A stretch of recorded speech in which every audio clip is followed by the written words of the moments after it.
Hello and welcome to this lesson in awakening on the topic of the definition of love.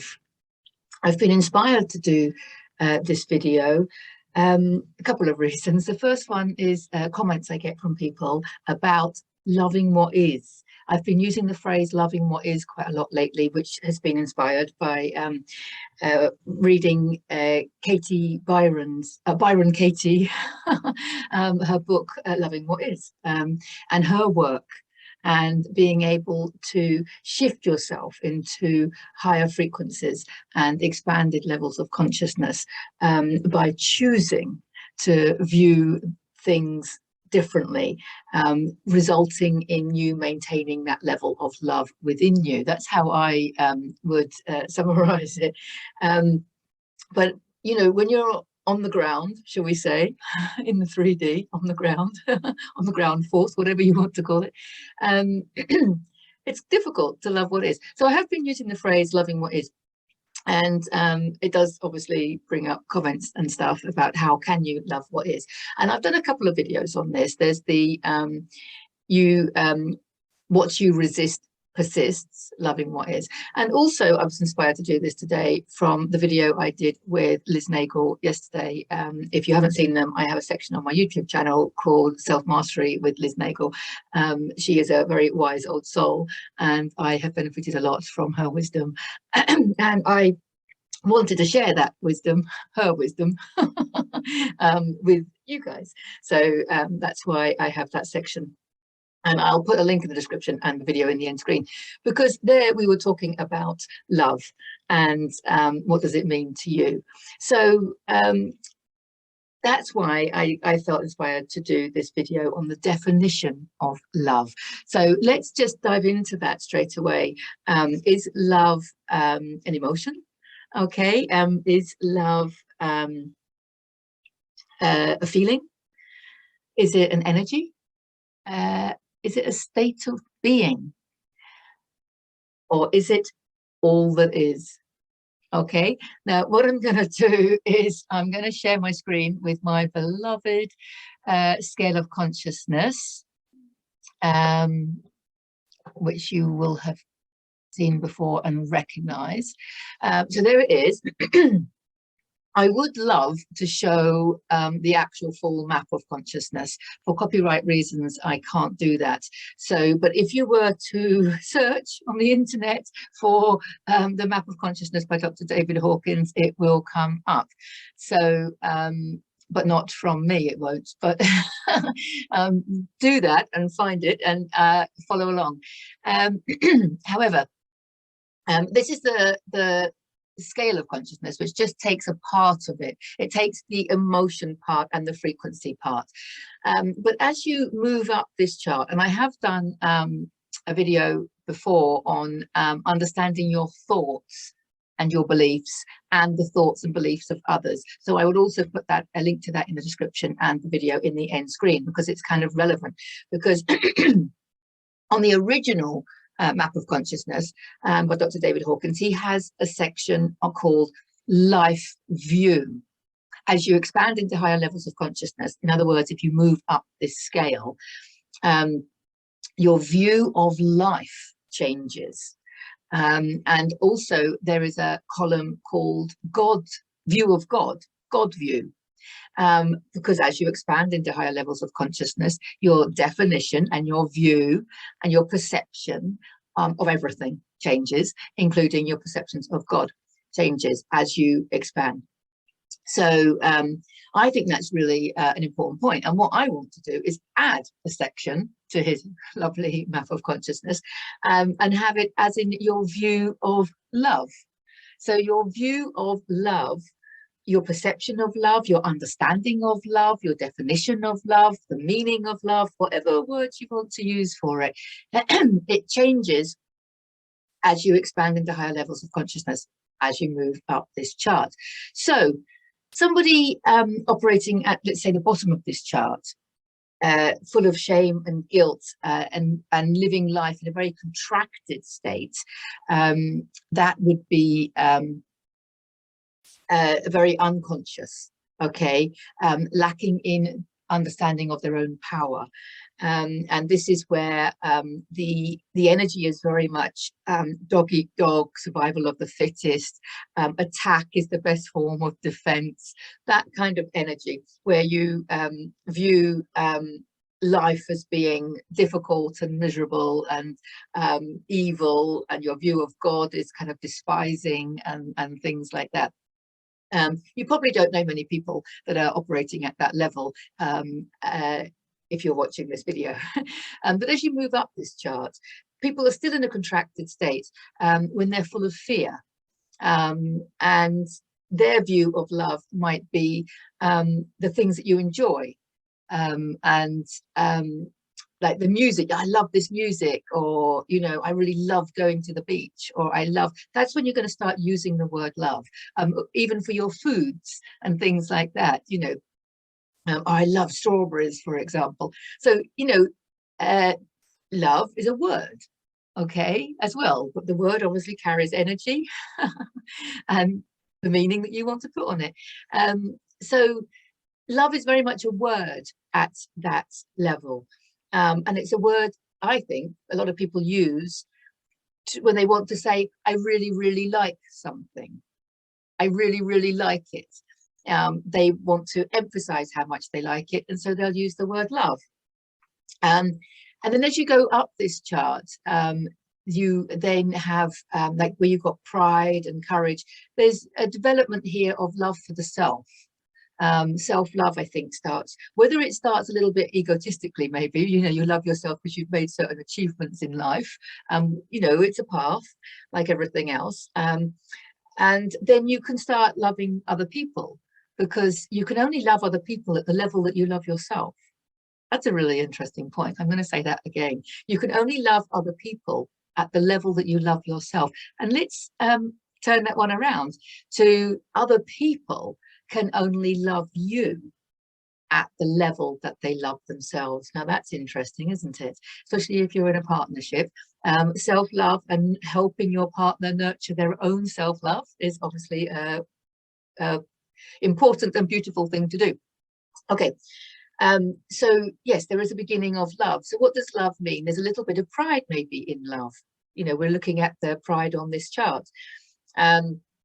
And there's self, because at this level, this is kind of like at the solar plexus level, this is where you're turning from contracted to expanded. So there is a lot of personal power coming in, stepping in at this level, at the level of 200, which Dr. David Hawkins talks about is the tipping point. This is when you can start expanding into more of who you are. But you will start using the word love, and there will be some kind of, yeah, enjoyment, pride, and some meaning of love, yes, some desires and stuff like that, and starting to love yourself, and therefore starting to love others in a way that your human probably doesn't understand at that time. You know, you start realizing, oh my God, I really love that person on a level that you're trying to fathom, on a level that you're, you know, sometimes you're not quite sure, because before you might have had been infatuated or obsessed, or, you know, something like this, or had some kind of service exchange kind of thing going on, you know. But then when you get to this level, you realize that, you know, you actually love people, and that can sometimes be a little bit sort of, you know, nerving in the beginning. So then as you move up this chart into the expanded state of being, willingness, I've talked a lot about willingness, and that I have a video on my Lessons in Awakening about the importance and the power of willingness, because this is where I think this is where you start realizing that there's more to life than the one that you're living. There's more to life than the one that you're living. You've probably at this stage also realized that, especially if you've been working hard to make money and to get to accumulate all your materialism and to do all the things that we were taught to do at school, like get a job, buy a house, and you know, and we've been brought up to kind of get our self-esteem from what we do rather than who we are, and to get our self-esteem from the material world and other people's view of us and things like that. That's a very kind of this level, the getting by level on this chart. That's kind of goes hand in hand with a lot of that. So as you move out of that, you realize that that's not where happiness lies. Your happiness doesn't lie in what other people think of you. Your happiness doesn't lie in your financial status. Your happiness doesn't lie in your job title. Your happiness doesn't lie in pleasing your parents or pleasing your teachers or pleasing society. That's when things start opening up, and you can become a little bit disillusioned at first, but then you realize that there is more to life, and you start focusing on what it is that you do love doing, and you start going inwards and soul searching. I want to say you start soul searching, and that's when you realize the energy of love, that love is an energy, and that loving actually lifts you and expands you. Loving what you do, loving who you are, loving where you are, loving how you do things, all of this, just this energy of love lifts you. Well, it lifts you, it expands you, and of course that's a glorious feeling. So then you do start focusing on love as an energy. It's not just a word, it's not just an emotion, it's not just a feeling, but it is an energy. And then you start nurturing that. Okay, you start nurturing that love.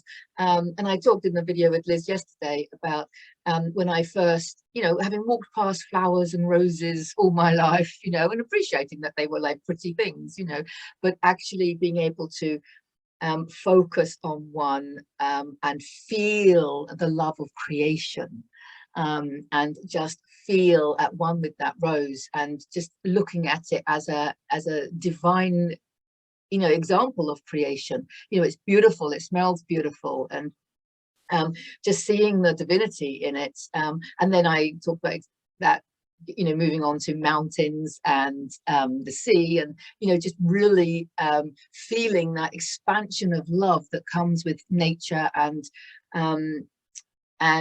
appreciation and loving all of creation.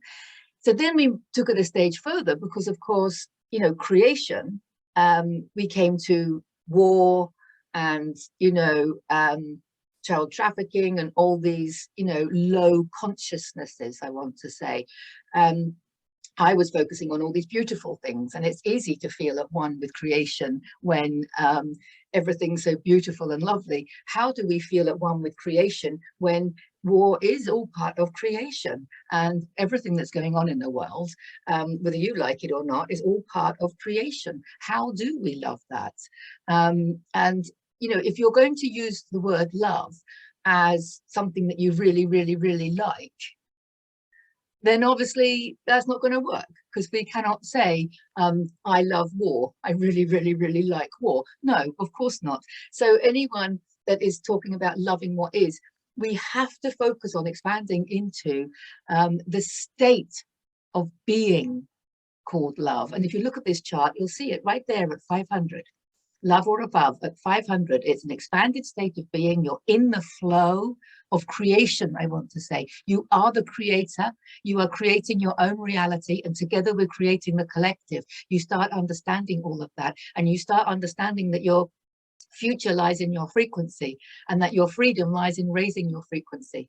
And then that becomes a state of being. You can operate from that state of being, whereby you see everything as part of creation. So your definition of love expands, basically. It's not only a state of being, but it is actually creation itself.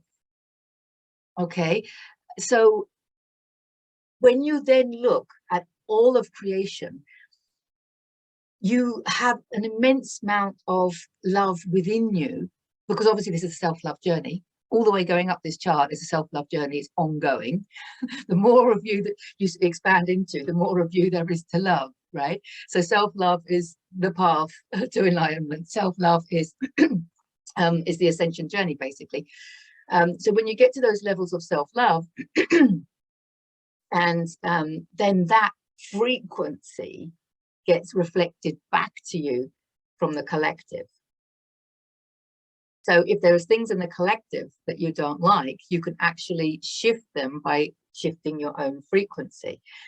Now, I've talked a lot about this in the past. You know, raising your frequency is the best way to serve humanity. And I believe that, you know, wholeheartedly. But I do get a lot of people that will say, but you still have to take action. You still have to take action in the 3D world if you want to change things. We know that if you want to change what's outside of you, you have to change what's inside of you.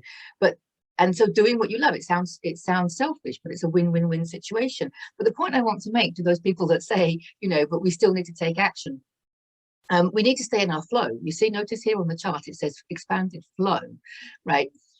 Of course we can take action, but when you take action from this state of being, okay, this state of being called love, and you are in your divine flow, your divine expanded flow, then you will be able to take action from a place of peace, from a place of harmony, from a place of divine justice, I want to say. So there won't be any name calling, blaming, fault, guilt, shame, all of these low consciousness you see there at the bottom of the chart. You're not going to be entangling with those frequencies. What you can do at this level of love is you open up your heart and send love. Send the love that you are, because you realize that all this talk about love, you are love. Is it a word? Is it an energy? Is it a feeling? Is it a state of being? We're going to go right up to enlightenment on the chart. You are love. So when you open your heart and put your consciousness on these things that are going on in the world that you want to help, or you want to help shift, you open your heart and put them in. Okay, so that because the perpetrators, and I've talked about this before as well, the perpetrators are like the bully in the playground. They lack love, they lack self-love, they haven't been brought up with love, they haven't learned about love, they haven't experienced it, they haven't felt it, they probably don't even use it as a word. So they're at the bottom of this chart, perhaps. Okay, but having, throwing more low frequency, unconscious behaviors at them isn't going to raise the consciousness level of all of humanity, is it? So you have to love them. The bully, once he experiences love and he realizes that he can be a good person, it changes. Love changes people. When you focus on the love that they are, you can nurture it within them. And so loving everybody and everything. But when you get to this level of love, you're not seeing people as individuals, you're seeing it as kind of like a bigger scale. And I experienced this myself when something happened at the school that I used to teach at. And it made me want to send love. And I was thinking in meditation, so I wasn't really thinking, but I kind of went along this path of who do I send the love to, which individual in the school? And then I realized it was all of them. I wanted to send love to everybody in that school, every pupil, the ones I knew and the ones I didn't, every teacher, the ones I knew and the ones I didn't, everyone that ran the school, the ones I knew and the ones I didn't, because it was many years that ago that I left. And I just felt the building and the surrounding area. And I felt myself expand as I kind of energetically embraced the whole school. And as I did that in meditation, I started crying, but crying with love for the school, crying with love for the whole school. And I could feel something shift within me. I mean, somebody in the physical world, reported back to me that something had changed in a positive way. But, whatever, does my ego want to believe that? That's all irrelevant. My point is that that was compassion and love.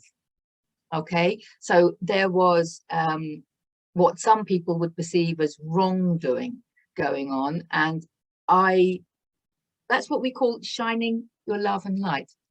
And I just embraced all of it. And then I remember that expanding. because I remember hearing a song about, actually it was Neil Diamond singing about America, and it just came on the radio as I'm driving on my own, and it just suddenly made me realize, because America, the country America, was having, United States was having issues. I mean, who isn't having issues in the last couple of years, but they were having particular issues. And I have a genuine human love for America. I've been there a few times, and I have a lot of American friends and American colleagues and clients. So I felt my heart opening up to the whole of the United States. I was like, this is a country that needs love, because we can shift things through love, not through damning them or judging them or blaming them or just entangling with those lower frequencies. That's not going to help anybody. But I wasn't in control of this. I didn't consciously choose to do this. My heart just opened up, and the whole of the United States went in my heart, and I felt this energetic embrace, and I just started crying, and I was like driving the car just crying for America, with love and compassion. And something shifted within me. Right? I don't know what happened in America, but something shifted within me. I mean, from a quantum perspective, there is only you, and the reality you create is a reflection of a part of you. Something shifted within me. Now, what you've got to remember is that we are the whole universe in one human being. So this isn't madness, what I'm saying, because we can then expand beyond that and put the whole of Gaia, the whole of Mother Earth, the whole world in our hearts. And because we are the whole universe, we can then expand into and put the whole universe, because that's what we are. And the more we can do that, that's more of us. That's expanding into all of who you are. Does that make sense? So when you feel for someone, an individual, you'll be able to relate to that. You can feel for a poor animal or a child, or someone, you can feel sorry for them. Your heart opens up. That's a little bit empathic, or you can feel that. But that can get bigger and bigger and bigger and grow as you expand into more of who you are, and as you realize that love is your dominant force. Love is your superpower. Love is who you are. Love is who you are, and you can open up to everything and anything with love. And so when I say loving what is, that's kind of what I mean. It doesn't mean I like war. It means that I can just feel for everyone in the situation, conscious and unconscious. All these people making unconscious moves. You wouldn't judge a child for doing things that they hadn't learned yet. If people are lower down on this chart, you can't blame them and point fingers at them. They're just operating from a lower level of consciousness. And if they're in your reality and they're bothering you, that's because they're reflecting back to you parts of you that are still unconscious, parts of you that haven't woken up to your divine love and to your state of being. It's that's how it kind of works. So going back to taking action, meditation in that form is taking action, of course. But if you're taking physical action in the physical world, protesting or signing petitions, or proper action, which, yes, of course it's needed. We're changing the way we live. We're creating the new earth. We're creating new paradigms. It's beautiful. Yes, of course we have to take action, but do it from a place of love. I think I've mentioned before about the people that go on a protest. They're not really going on a protest. Even the word protest doesn't resonate with them. They're joining together to make their points. They're probably boycotting services that they don't agree with. They might publicize their thoughts and their beliefs and their loving thoughts and beliefs. But they're maintaining their frequency. That's what I want to say. They're maintaining their frequency, because we can change the world by maintaining our frequency and bringing the unconscious to consciousness. I'm going to just stop sharing that for now, because I think that has made its point. But we can heal the world, change the world by obviously changing ourselves, but keeping our state of being at love. And then we can help raise the unconsciousness by putting our consciousness on it, our love, you can bring it up rather than us entangling with the lower energies. So if somebody upsets you, if you feel like you need to argue with somebody, and then you take your stand and you're like, yes, and I'm going to argue, and then you can feel your blood boiling and you can feel the adrenaline running through your veins, you know, that's a fight or flight response. That's a stress response. That's not helping your, I mean, if you're doing it through nerves or, you know, anticipation, apprehension, or whatever. But I hope you understand what I mean. What I'm trying to say is that if you take action by keeping your frequency at that level of love, okay, love for yourself, put yourself first, and then other people can see how you live, and you can help them raise their frequency in a loving way. Not in a, it's like the bully. Let's go back to the bully in the playground. So, you know, when I talked about the bully in the playground with the kids in the class when I was teaching, be kind to unkind people because they need it the most. And then I wrote a blog about this as well, which I'll put in a link in the description, because it was like the terrorists are just the bullies grown up. And I used to tell the kids in the class, if someone bullied you, not if it was physical, obviously they have to report that. I'm not condoning all of that. I'm just saying that, you know, if a bully said something horrible, understand that it's coming from their lack of self-love and their lack of being loved. So how can saying horrible things back to them help anyone? It keeps them in a low unconscious state of being, and it lowers you into one that's not nice, is it? You know, whereas if you can just smile at the bully and say, you know, I love you. You don't have to use those words, but you can show that in some way. And I had these little kids all around the playground telling the, you know, saying to the bullies, the people that were being horrible, just saying, I love you, love you.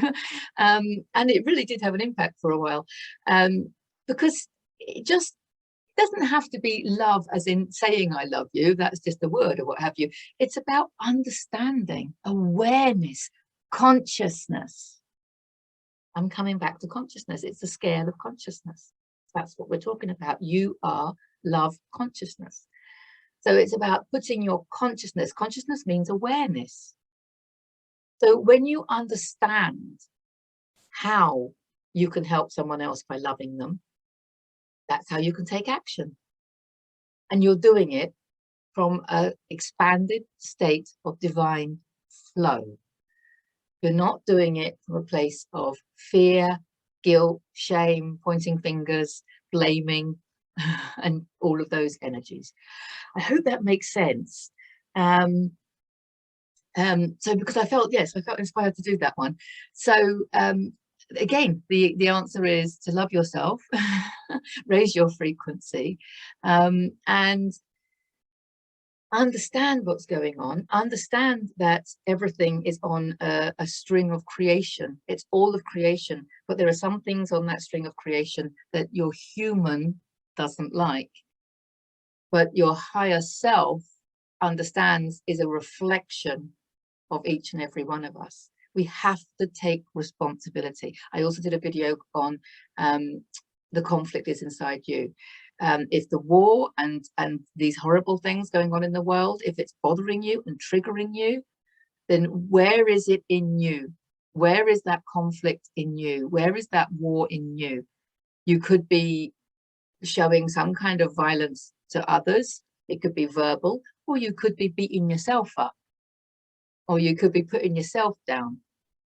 Could be bullying yourself. That happens a lot, doesn't it? So if that's how you feel at all, then you understand why there are those energies in your reality, because it's reflecting it all back to you. And that's what's happening. And that's why 2020 gave us 2020 vision, awareness, understanding of how the universe works.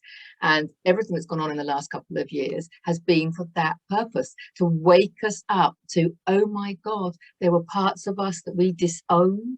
There were parts of us that we didn't love, and we just let them fester. And that's why we have war and wrongdoing in the world. We need to take responsibility for that. And then when you look at it with that level of consciousness, you can understand how it is serving to wake people up. And not only is it serving to wake people up, it's also people's karma. And we can't get in the way of other people's karma. Who are you to tell someone else what their karma should be? I mean, they're human, might not be aware of their karma, but their higher self does. We create our own karma. It's an energy thing. It's a choice and consequence. It's a reflection of who we are, not just in this lifetime, but any other lifetime, past lives or parallel lives, however you want to view it. So there's all sorts of things. And there's lots of genetic and ancestral stuff going on, and cultural stuff, and all sorts of stuff. We're clearing an awful lot of density at the moment.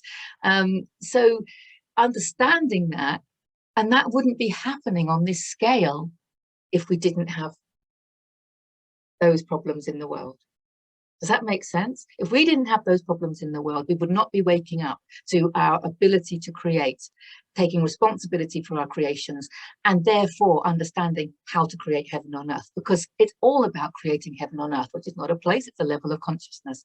And that's what it's all about. And you wouldn't wake up to it if you didn't have these experiences. And if you didn't have these triggers. There's another video to put in the description. Understanding triggers. I hope that makes sense.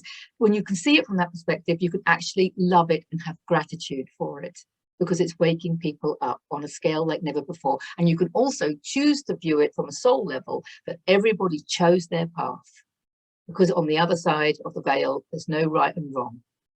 There is just being. I hope that makes sense. So what is your definition of love? And how do you show it? Interesting one. Put it in the comments below. Okay, brilliant. That's it for now. I don't want to go on for too long, but lots of love to you all, and see you in the next video. Bye for now.